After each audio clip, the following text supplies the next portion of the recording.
Abraham, I have been wanting to ask you this for years. I am so grateful for this opportunity. And I'm shaking. I can feel I'm about to shed something huge. I'm a teacher. And therefore, the work that I offer to others, which of course is always about how I work with myself, I want it to be the best I can offer them. And I blend personal growth work with metaphysical and spiritual work, coming from the thought that we are spiritual, but very much also identified at times with our human experience. Well, everything that you see here that is in this is the basis of the book that we are writing right now. Everything that is here is spiritual. You cannot separate material from spirit. Because everything that you see is an extension of that spirit.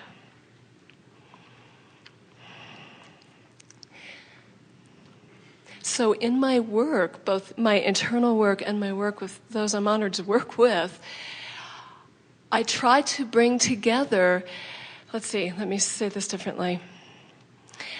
It seems to me, and I'm completely open to drop this belief today, that there's value when someone is stuck for a long period of time in a certain painful pattern, myself, my clients, my students, that there can be value in unwrapping that ball of yarn to go, where did this crazy, insane, false belief get started?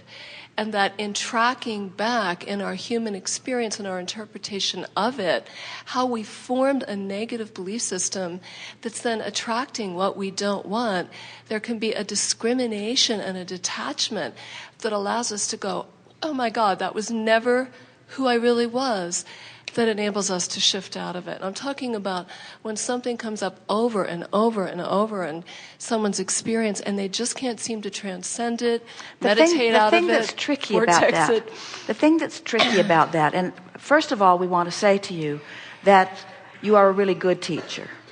And next we want to say that your choice of words is really wonderful. And as you were expressing so clearly and cleverly what you're expressing, we could follow your train of thought completely, and we want to say to you, you're not wrong. That's not wrong. But to unravel and trace that back, let's start in this place.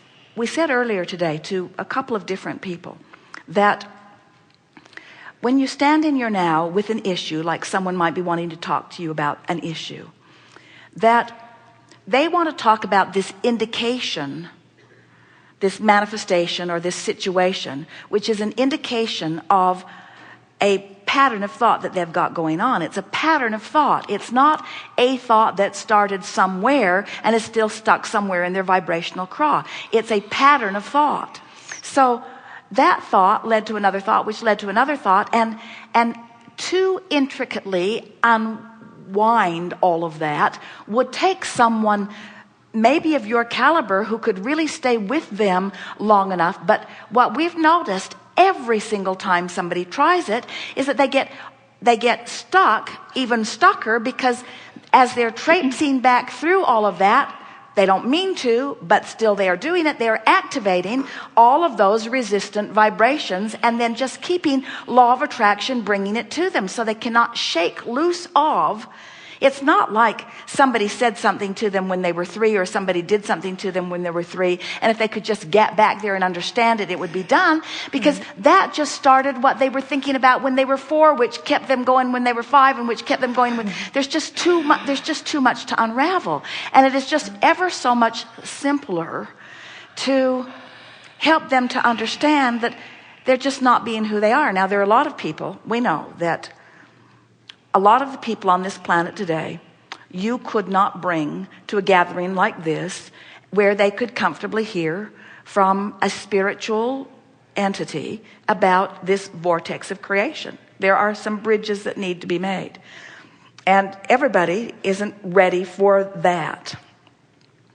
But the unraveling of things, Jerry tells a story that supports what you just said in a very powerful way, that He could not stand to eat green beans. And one day was being offered them at a meal with a grandfather. And the grandfather had raised the green beans. They were the most magnificent green beans. They'd been prepared to perfection. And grandfather could not stand it that Jerry wouldn't even put one in his mouth. And so Jerry says, it's the only thing I don't eat. I eat just about everything, but I cannot stand green beans. Don't know why, don't care why, don't want green beans. I'll have that, I'll have that, I'll have that, I'll have that, but no green beans, please. And so grandfather said, do you know why you don't like green beans? And Jerry said, no. When you were little, a baby, your mother read an article that green beans were especially good for you, so she gave them to you for breakfast, and she gave them to you for lunch, she gave them to you for dinner, she gave them to you for breakfast, she gave you green beans, green beans, green beans, green beans, green beans. And that made sense to Jerry. It was like logical. But the green bean story, we got to tell you, we love you very much, is not much better than the karma story. In other words, it's just another excuse. It's like another free pass. Oh, okay, then I can let that go. And there are so many people that are willing. There are people who will actually give you what they call past life regression and will actually dig up a monster that was never in your bushes and assign a sexual predator to you to explain why you're not happy about something now. And we just think there's a much easier way of going about it. And the much easier way of going about it is just to say, hey, get their attention. You deserve to feel better than you do. You deserve to feel better than you do. And you're carrying stuff around that you don't need to. And you've got a powerful mind that you have the ability to focus. And then show them. You can show someone real time. Someone could be so discouraged they would be ready to slit their wrists. And if you could visit with them for a minute and distract them long enough to focus upon something as inane as thinking of a word that feels good to them that starts with the letter X. Takes a while, but there are a lot of them. You could distract them from their discomfort. And in the moment of recognizing that it had lifted, you could say, see, it passed for just a moment because of the power of your mind. Seriously, it is the long, hard path to try to unravel. And it is the short, immediate path to just align with who you are. Because, you see, and here's a sort of winning, convincing conversation to really bring this home for you. We, who represent your inner being, never come out of the vortex. So we never come out and walk with you down that long and winding, unraveling path. We just stay where we know you are and call you over. And eventually you come. Quite a few of you have to croak first. But eventually you come. You say.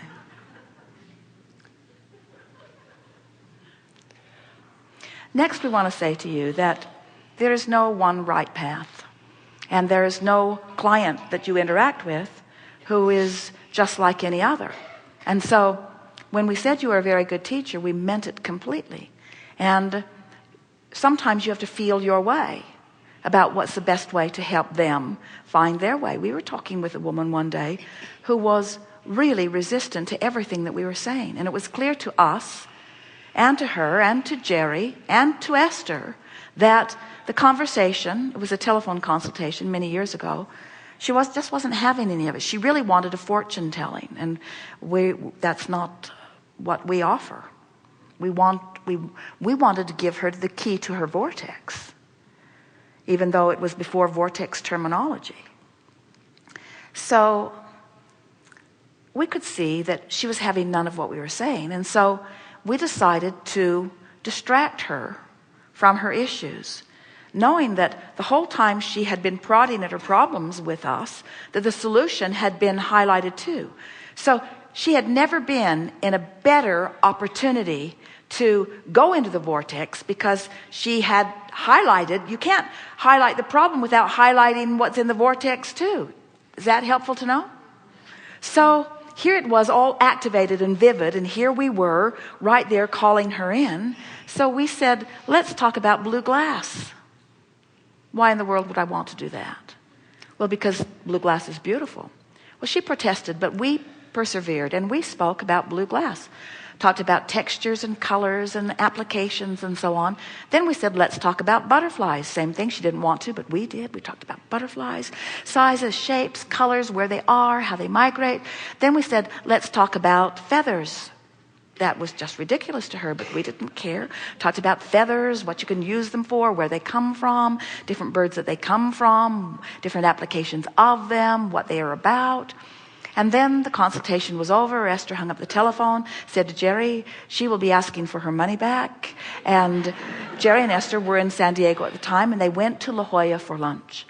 And they parked the car, and as they got out of the car, Esther bolted into a shop. And Jerry couldn't believe it, because George's was that way, and Esther seemed to have lost her mind.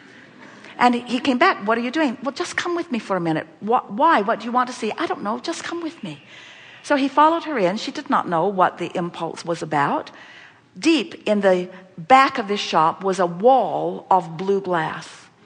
Not a shop they had been in before, not blue glass that they wanted, but the most magnificent display of blue glass ever imaginable or ever seen anywhere. Esther didn't associate it with the conversation on the telephone. Then they had lunch at George's, and then they went down to the cove, the most beautiful place where the land meets the sea. It is a place they go often. And as they were walking across this beautiful lawn, a flurry of butterflies surrounded them that was so intense that they had to stop talking so that they didn't eat them. And still, Esther is not making the connection, and Jerry hadn't heard the consultation, so he was not aware of what the butterflies were about.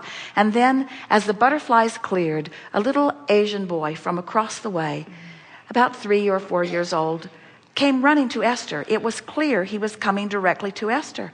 Esther thought, do I know you? And he had something, a feather, handed it to Esther.